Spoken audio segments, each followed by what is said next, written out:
내 일생의 성경 통독 11주차. 오늘은 2022년 4월 17일 부활주일입니다. 주님의 평강을 기원드리며 사무엘하 14장에서 17장까지를 요약하겠습니다. 사무엘하 14장입니다. 요압 장군은 도망한 압살롬에 대한 아버지 다윗 왕의 마음이 간절한 줄을 알아채리고 이 일을 중지하기 위해 한 여인을 택합니다. 그리고 그 여인을 통해 중지한 것이 성공하여 다윗 왕의 마음을 동하게 하여 압살롬을 복귀시킵니다.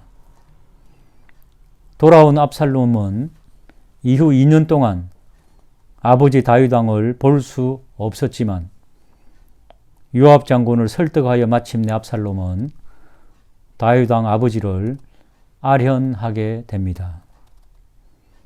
사무엘하 15장입니다. 압살롬은 아버지 다윗 왕을 아련한 후 음모를 꾸미고 호위병과 무기를 준비하고 백성들의 민원을 해결해 주며 백성들의 마음을 훔치기 시작합니다. 이렇게 하기를 4년. 압살롬은 헤브론에서 아버지 다윗 왕을 대항하여 반란을 일으킵니다. 이 소식을 갑자기 들은 다윗 왕은 크게 위기감을 느끼고 그의 식솔들과 신복들과 함께 서둘러 왕궁을 빠져나갑니다. 그러나 언약궤를 관리하는 제사장 사독과 아비아달의 아들 요나단을 예루살렘에 머물게 합니다. 또한 그의 친구인 아렉 사람 후세, 이 후세를 예루살렘으로 보내어 상황을 보고하게 하고 제사장과 연합하여 다음 날을 기약합니다. 사무엘하 16장. 다윗 왕이 피신하는 가운데 사울 왕의 친족인 시므이가 강 건너에서 돌을 던지며 다윗 왕을 저주합니다. 이 모욕을 받은 다윗의 반응은 의미심장합니다. 11절에서 12절입니다. 또 다윗이 아비새와 모든 신하들에게 이르되 내 몸에서 난 아들도 내 생명을 해하려 하거든 하물며 이 베냐민 사람이랴. 여호와께서 그에게 명령하신 것이니 그가 저주하게 버려두라. 혹시 여호와께서 나의 원통함을 감찰하시리니 오늘 그 저주 때문에 여호와께서 선으로 내게 갚아 주시리라. 한편 왕궁을 점령한 압살롬은 그의 참모 아히도벨의 말을 듣고 백주 대낮에 왕궁에 남아있던 다윗 왕 아버지의 후궁들을 급탈합니다. 그러나 하나님은 다윗 왕을 위해서 압살롬에게 위장 전향한 후세를 예비해 두십니다. 사무엘하 17장입니다. 아히도벨은 압살롬에게 도망하는 다윗 왕을 기습하여 다윗 왕을 죽이고 도망간 백성들을 돌아오게 하자고 제안합니다. 그러나 압살롬은 아히도벨의 계략을 물리치고 다윗의 신복인 후세의 계략을 받아들입니다.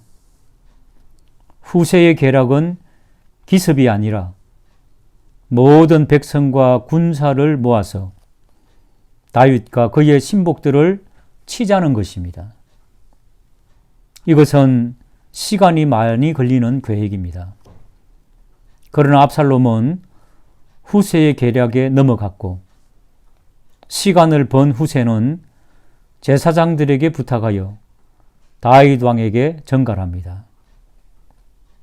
이 전갈을 받은 다윗 왕과 따르던 모든 자들은 그 덕분에 강을 무사히 건너서 위기에서 벗어납니다.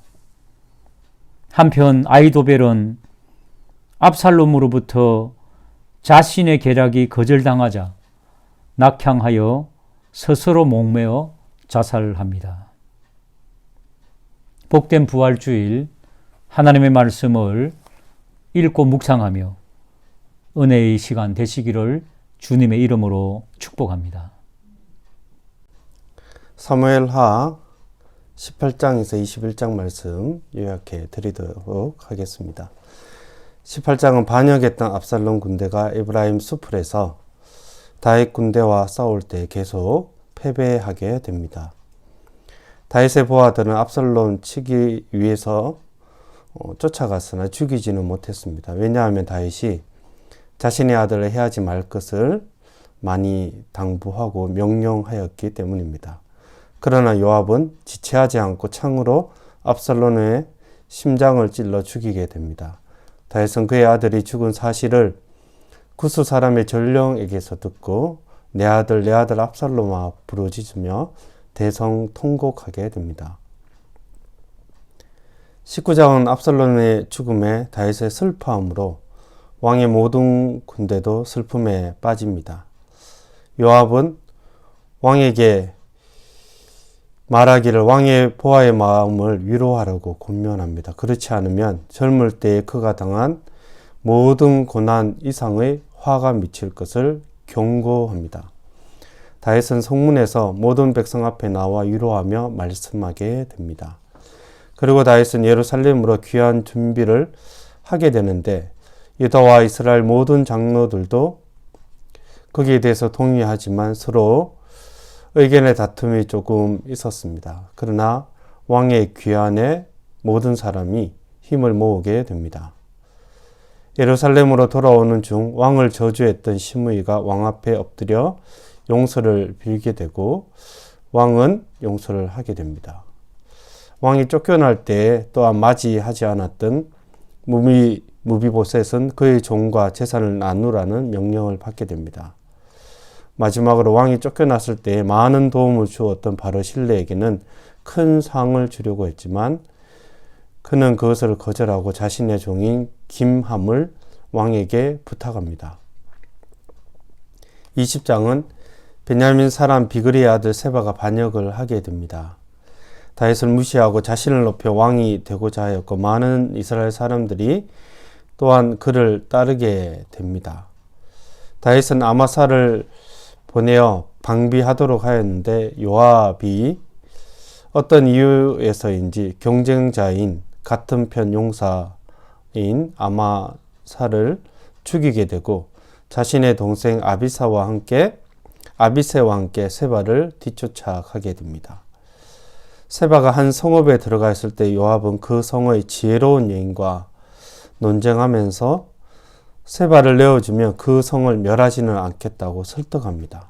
그 지혜로운 여인은 그 말을 듣고 성읍 사람들에게 지혜롭게 말하며 설득하여서 세바를 잡아 머리를 베어 요압에게 던집니다. 요압은 약속대로 성읍을 치지 않고 예루살렘으로 승리하여 돌아오게 됩니다. 21장은 다윗의 시대에 해를 거듭하여 3년이나 긴 기근이 있었습니다.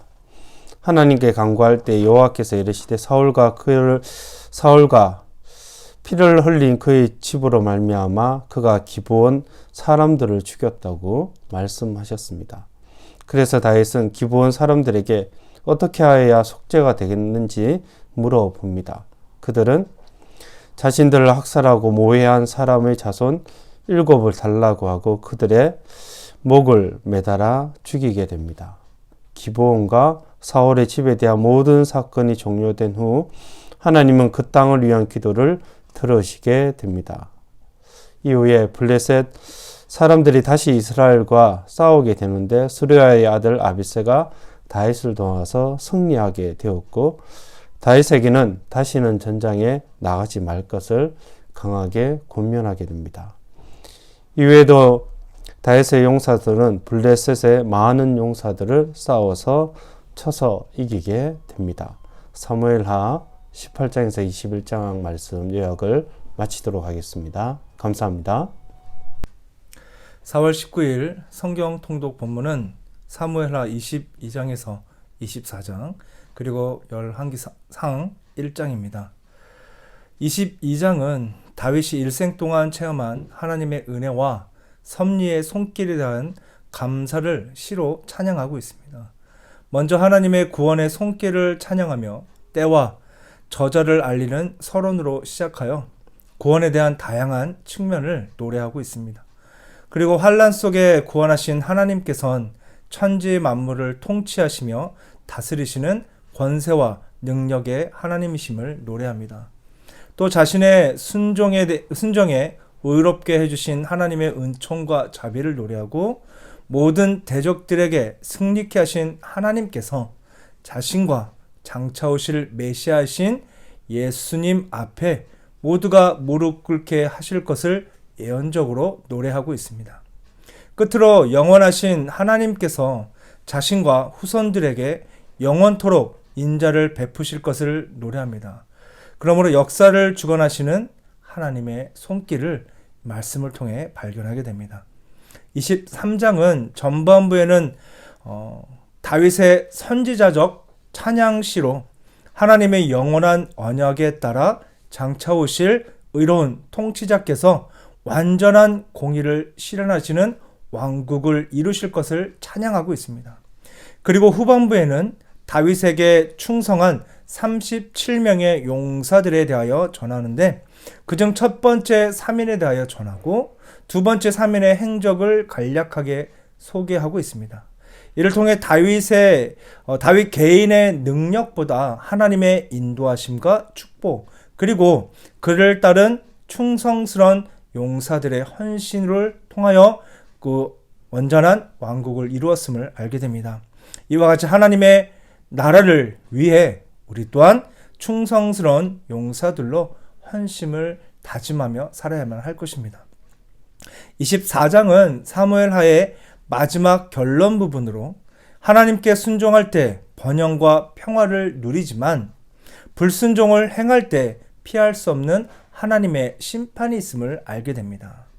먼저 다윗의 인구 조사를 통한 범죄에 대하여 전하는데 이는 자신의 부와 권력을 드러내는 교만의 모습을 전하고 있는 것입니다.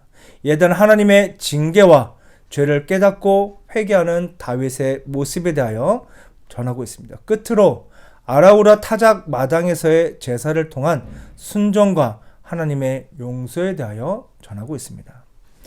열왕기상 1장은 다윗 이후 왕권을 계승하는 사건으로 아도니아의 반란 실패와 솔로몬의 즉위에 대하여 전하고 있습니다. 먼저 다윗의 노쇠한 상황에 대하여 전하면서 그 시기에 넷째 아들 아도니아가 반란을 일으키고 있음을 전합니다. 이에 대해 밧세바와 나단 선지자가 다윗에게 반란에 대하여 전하고 솔로몬이 왕위를 계승할 것에 대한 약속을 확인하게 됩니다. 그렇게 다윗의 명령으로 솔로몬의 퇴관식이 집행되고 모든 반란이 정리됨을 전하고 있죠. 이를 통해 모든 것이 하나님의 주권과 섭리를 통해서만 이루어진다는 것을 우리는 알게 됩니다. 오늘 읽으실 말씀은 열왕기상 2장에서 5장 말씀입니다. 먼저 2장에는 솔로몬의 왕권이 견고히 확립되는 과정이 기록되어 있습니다. 또한 앞으로 기술될 이스라엘의 전성기와 황금기에 대한 서론 부분이라고 할 수 있습니다. 2장의 내용은 한마디로 솔로몬이 다윗의 유언을 따라 적대자들을 처벌하여 자신의 왕권을 굳건히 다지는 것입니다. 그래서 다윗의 유언과 다윗의 죽음, 아도니아의 무례한 요청이 기록되어 있고 아도니아의 죽음, 아비아달의 파면, 요압의 최후, 시므이의 최후가 기록되어 있습니다. 우리는 이러한 본문에서 솔로몬의 지혜가 두드러지게 나타나고 있음을 봅니다. 이는 솔로몬이 나쁜 술수를 썼다는 것이 아니라 처벌의 정당성과 적절한 시기를 가릴 수 있었던 그의 슬기와 공의를 의미합니다.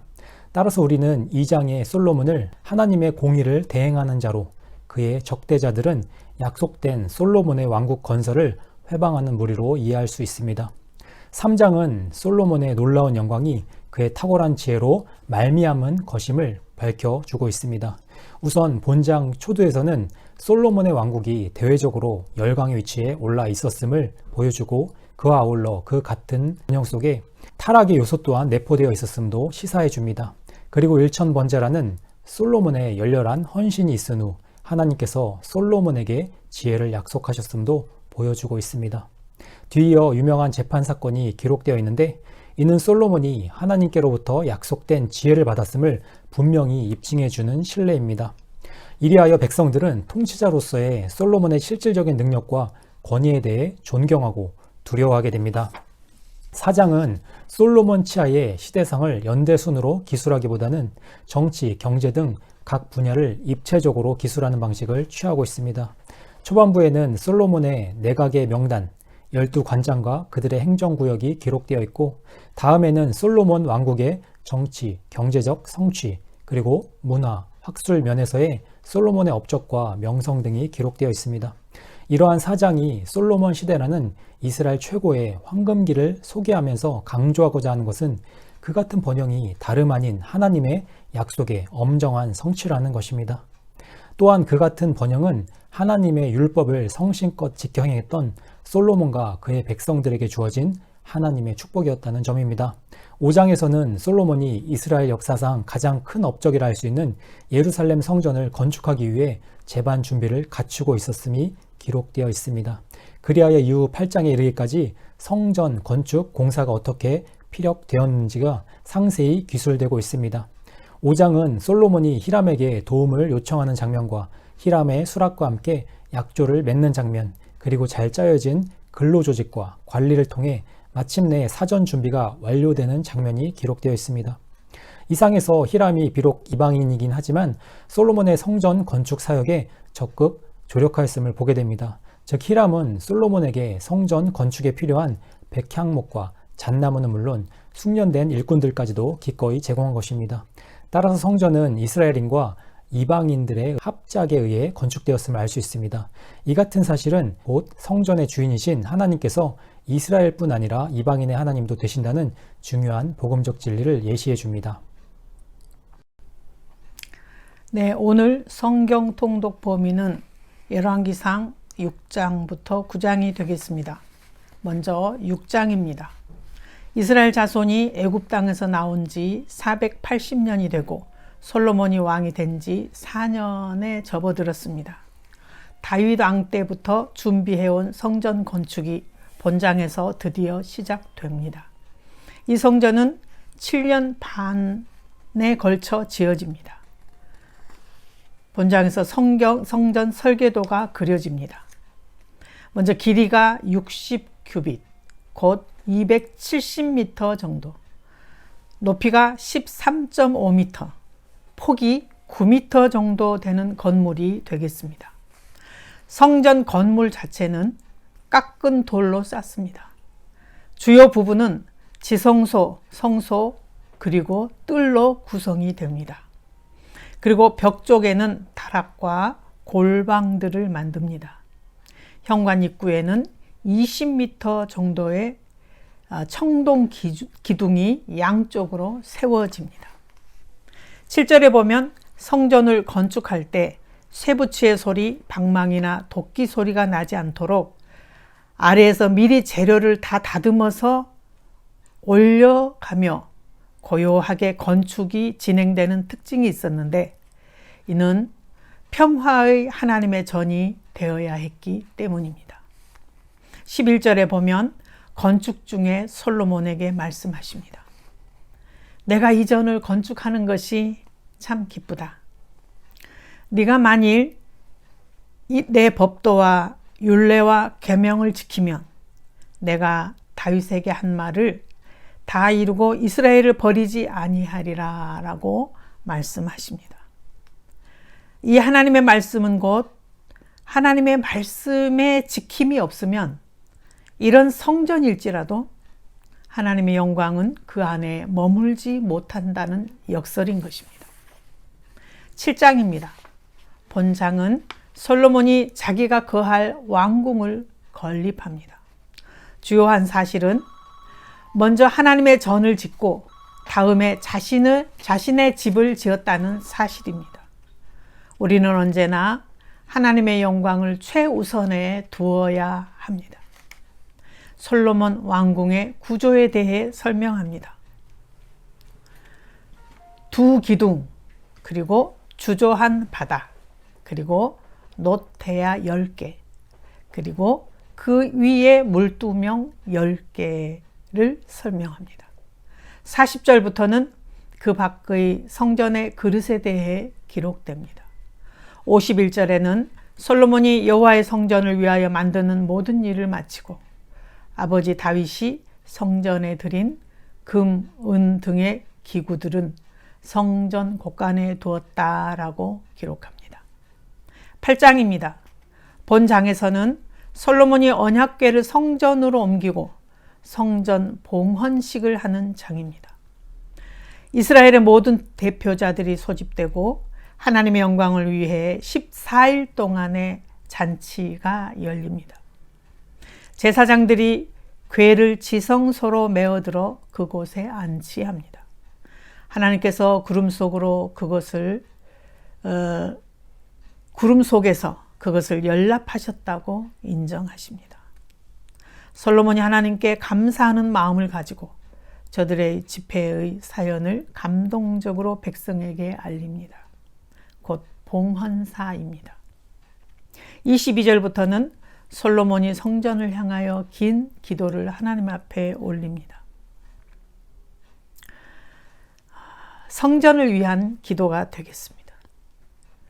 54절부터는 솔로몬이 축복과 권고의 말로 집회를 해산합니다. 그리고 낙성식을 합니다. 솔로몬이 풍부한 희생을 드리고 그 제물과 그와 그의 백성들이 이 낙성식, 이 잔치를 베풀고 크게 만족하며 헤어집니다. 다음은 9장입니다. 솔로몬이 성전 건축을 마친 때에 하나님께서 환상 중에 응답을 내리시고 솔로몬에게 또 조건을 내세우십니다. 10절부터는 솔로몬과 히람 사이에 우위가 오갑니다. 15절부터는 솔로몬의 역군과 건축에 대해 기록합니다. 25절에 보면 솔로몬이 여호와를 위해 쌓은 제단 위에 해마다 3번씩 번제와 감사의 제물을 드리고 제단에 분향하고 성전 짓는 일을 모두 마칩니다. 네, 여기까지입니다. 감사합니다. 열왕기상 10장입니다. 스바라는 여왕이 솔로몬의 명성을 듣고 그를 시험해보고자 찾아옵니다. 하지만 이 여왕의 여러 문제에 솔로몬은 그의 모든 지혜로 다 대답하였다고 합니다. 그리고 여왕은 이런 솔로몬의 지혜에 감탄을 금치 못하며 그의 하나님을 찬양하기까지 하죠. 그래서 스바 여왕은 솔로몬에게 대가로 수없이 많은 금은 보화를 또 선물합니다. 그리고 14절부터는 솔로몬의 세입금을 시작으로 솔로몬이 얼마나 지혜로운 왕이며 많은 재산을 소유함으로 얼마나 그가 부귀영화를 누린 왕이었는지를 이야기합니다. 그런데 26절부터 그가 많은 군사를 두었다고 하는데 사실 이것은 신명기 17장에 군대를 많이 두지 말라 하셨던 하나님의 명령을 어기는 것이었습니다. 11장입니다. 본장의 시작도 의미심장합니다. 솔로몬 왕이 바로의 딸 외에도 여러 이방의 여인을 사랑했다고 합니다. 이것은 분명 하나님이 다른 민족과 결혼하지 말라는 말씀을 어긴 것이죠. 그렇게 그는 후궁 700명, 첩 300명을 거느리며 정략 결혼을 합니다. 결국 그는 아버지 다윗과 같이 하나님 앞에 온전하지 못하고 더 나아가 결국 그는 아스타롯, 밀곰, 그모스, 몰락과 같은 우상을 숭배하게 됩니다. 결국 하나님은 이 나라를 솔로몬에게서 빼앗아 그의 신하에게 줄 것이라고 말씀하시죠. 그리고 14절부터는 솔로몬의 대적들이 나오고 26절부터 솔로몬의 나라를 빼앗아 받을 여로보암의 이야기가 나옵니다. 그는 옷 12조각 중 10조각을 갖게 되는데 이것은 이스라엘의 지파 12지파 중 그가 10지파를 얻게 될 것을 보여준 표징입니다. 그리고 41절부터는 솔로몬의 죽음 이야기가 나옵니다. 12장입니다. 12장에선 앞선 예언과 같이 이스라엘이 둘로 분열되어 가기 시작합니다. 르호보암이 왕이 되자 이스라엘 백성들은 그들의 고역을 조금은 가볍게 해달라고 요청합니다. 하지만 르호보암은 거절하며 오히려 백성들의 노역을 더욱 무겁게 할 것이라고 엄포를 놓습니다. 그리고 이것이 발단이 되어 이스라엘 왕국은 르호보암이 다스리는 두 지파, 곧 남유다 나라와 여로보암이 다스리는 10지파인 북이스라엘 나라로 분열되게 됩니다. 그리고 본장에선 중요한 부분은 여로보암의 패역으로 그는 하나님이 금하신 금송아지를 만들고 레위 자손이 아닌 일반 백성으로 제사장을 삼고 또 새로운 절기를 만들어 냅니다.